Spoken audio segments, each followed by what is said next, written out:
नमस्कार, मैं हूं अखिल पाराशर। आप देख रहे हैं देश दुनिया की खास खबरों का एक विशेष प्रोग्राम न्यूज फोकस। चलिए पहले नजर डालते हैं इस हफ्ते की टॉप हेडलाइंस पर। चीन के पहले 5 नेशनल पार्क्स को मिली ऑनरशिप की पहचान। बीजिंग में इंडियन शेफ जो बना रहे हैं स्वाद का पुल। ऑस्ट्रिया में खाने पीने की चीजें महंगी, लोग राहत की तलाश में। अब समाचार विस्तार से। चीन ने अपने पहले 5 नेशनल पार्क्स के लिए प्रॉपर्टी राइट्स रजिस्ट्रेशन का काम पूरा कर लिया है। ये एक बड़ा कदम है जिससे देश में पर्यावरण संरक्षण और नेशनल पार्क्स की मैनेजमेंट और मजबूत होगी।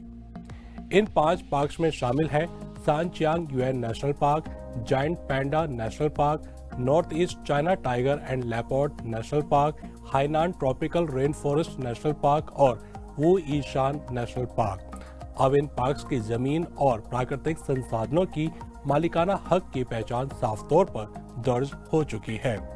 बता दें कि ये 5 पार्क साल 2021 में बने थे और करीब 2,30,000 वर्ग किलोमीटर क्षेत्र में फैले हुए हैं। यहीं पर चीन की लगभग 30% जमीन पर रहने वाली मुख्य वन्यजीव प्रजातियां पाई जाती है। चीन की राजधानी बीजिंग में दुनिया का पहला रोबोट मॉल खुल गया है। इसे वर्ल्ड रोबोट कॉन्फ्रेंस के दौरान लॉन्च किया गया। इस मॉल में आपको 100 से ज्यादा तरह के रोबोट मिलेंगे।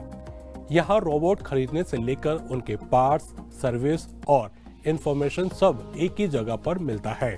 यहाँ हर रोबोट की प्राइस टैग लगी है।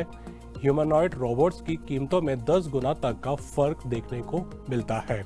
कोई रोबोट इंडस्ट्री के काम आता है तो कोई मेडिकल के लिए और कोई घर में कैंपेनियन बनने के लिए।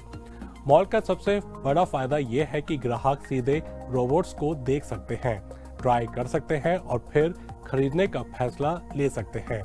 एक तरह से ये टेक्नोलॉजी अब फ्यूचर से निकलकर आज की दुनिया का हिस्सा बन गई है।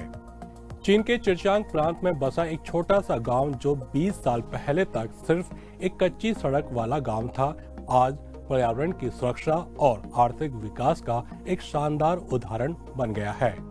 करीब 20 साल पहले 2006 में जब चीन के मौजूदा राष्ट्रपति शी जिनपिंग ने यहाँ दौरा किया था, तब उन्होंने ग्रामीणों से कहा था, हरी भरी पहाड़ियाँ और साफ पानी सबसे बड़ी दौलत है।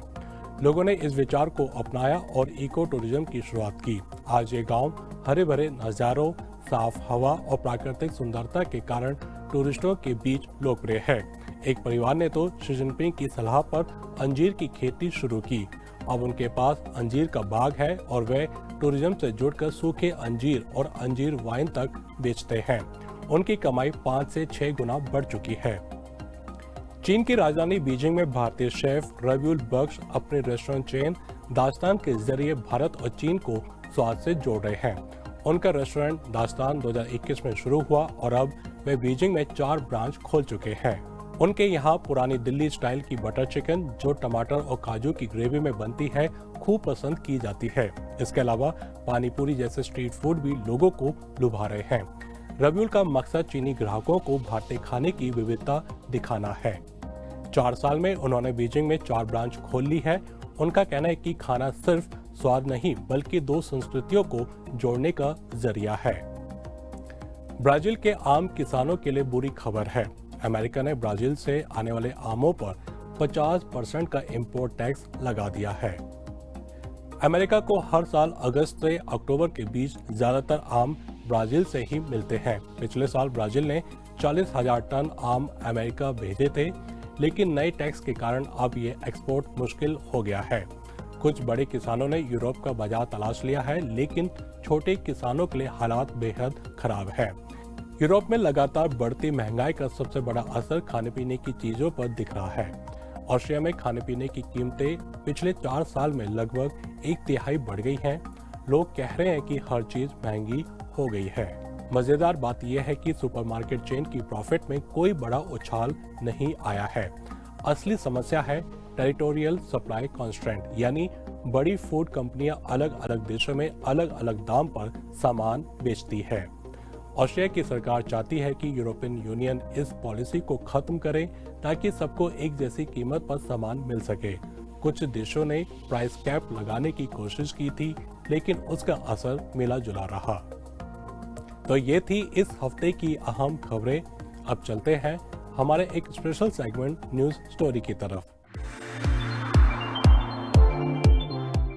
जरा सोचिए, धरती से जुड़ा वह पल जब महीनों की मेहनत आखिरकार सोने जैसी फसलों में बदल जाती है। गेहूं की बालियां सुनहरी हो जाती हैं, धान के खेत झूमने लगते हैं और किसान के चेहरे पर वह मुस्कान लौट आती है जो बरसों से सभ्यता को जीवित रखे हुए है। चीन में हर साल ऐसा ही एक दिन आता है जब किसान और उनकी जिंदगी के इस अनोखे सफर को सम्मान दिया जाता है। इसे कहते हैं चीनी किसानों का फसल उत्सव। चलिए आज की न्यूज स्टोरी में इसी टॉपिक पर बात करेंगे। चीन ने 2018 में आधिकारिक रूप से किसानों का फसल उत्सव शुरू किया। इसे हर साल शरद ऋतु के दिन मनाया जाता है जो आमतौर पर सितंबर में आता है। ये दिन खास इसलिए होता है क्योंकि इस समय दिन और रात लगभग बराबर होते हैं। सूर्य सीधे भूमध्य रेखा पर चमकता है और धरती पर रोशनी का संतुलन किसानों को संकेत देता है कि अब कटाई का सही मौसम आ चुका है। यही समय है जब पूरे चीन में फसल उत्सव मनाया जाता है। ये कोई आम दिन नहीं बल्कि किसानों के सम्मान में समर्पित देश का पहला राष्ट्रीय त्योहार है। इस साल ये 8वीं बार मनाया जा रहा है। इस उत्सव का मकसद केवल फसल की कटाई का जश्न मनाना नहीं है। असली लक्ष्य है किसानों की मेहनत को सलाम करना, उनकी जिंदगी में गौरव, खुशी और आत्मसम्मान का भाव बढ़ाना।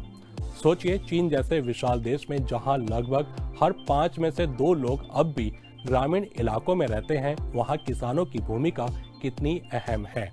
वे सिर्फ खेत में बीज नहीं बोते बल्कि पूरे देश की खाद्य सुरक्षा और अर्थव्यवस्था को मजबूती देते हैं। ये त्योहार याद दिलाता है कि अगर किसान मजबूत नहीं होंगे तो ना ग्रामीण जीवन समृद्ध होगा, न ही अर्थव्यवस्था स्थिर। यही कारण है कि चीन में फसल उत्सव केवल उत्सव नहीं बल्कि कृषि और ग्रामीण जीवन के महत्व पर रोशनी डालने वाला राष्ट्रीय आयोजन है।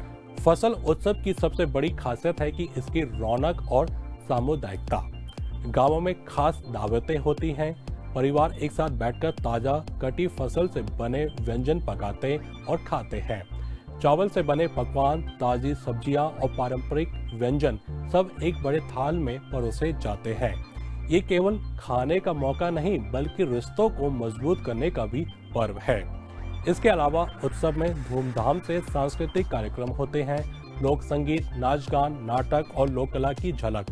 गांव में कृषि प्रतियोगिता आयोजित होती है जहां किसान जुताई, कटाई, पशुपालन आदि अपना कौशल दिखाते हैं। स्थानीय बाजारों में हस्तशिल्प और घरेलू उत्पाद बिकते हैं।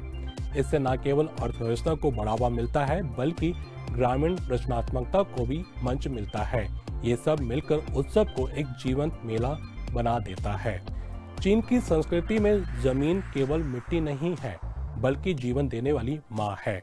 इसलिए उत्सव के दौरान किसान पूर्वजों और देवताओं को धन्यवाद देते हैं, सफल फसल के लिए आभार जताते हैं और आने वाले साल की समृद्धि की प्रार्थना करते हैं। अनुष्ठान और बलिदान इस आध्यात्मिक रिश्ते का प्रतीक है।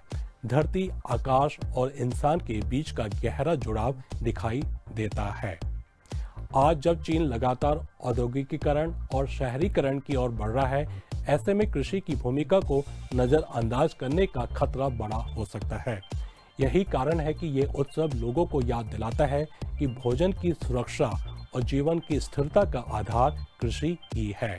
चीन की सरकार भी इस अवसर पर किसानों की आमदनी बढ़ाने, ग्रामीण विकास योजनाओं और आधुनिकीकरण के लिए नई नीतियां घोषित करती है। किसानों को प्रोत्साहित किया जाता है कि वे आधुनिक तकनीक के साथ खेती करें ताकि उनकी मेहनत अधिक फलदायी हो और जीवन स्तर ऊंचा उठे। ये दिखाता है कि किसानों की मेहनत को न केवल सरकार बल्कि समाज भी सम्मान देता है।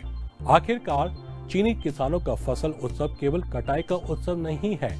ये मेहनत की कीमत समझने का, धरती से रिश्ते को याद करने का और समुदाय की ताकत को महसूस करने का दिन है।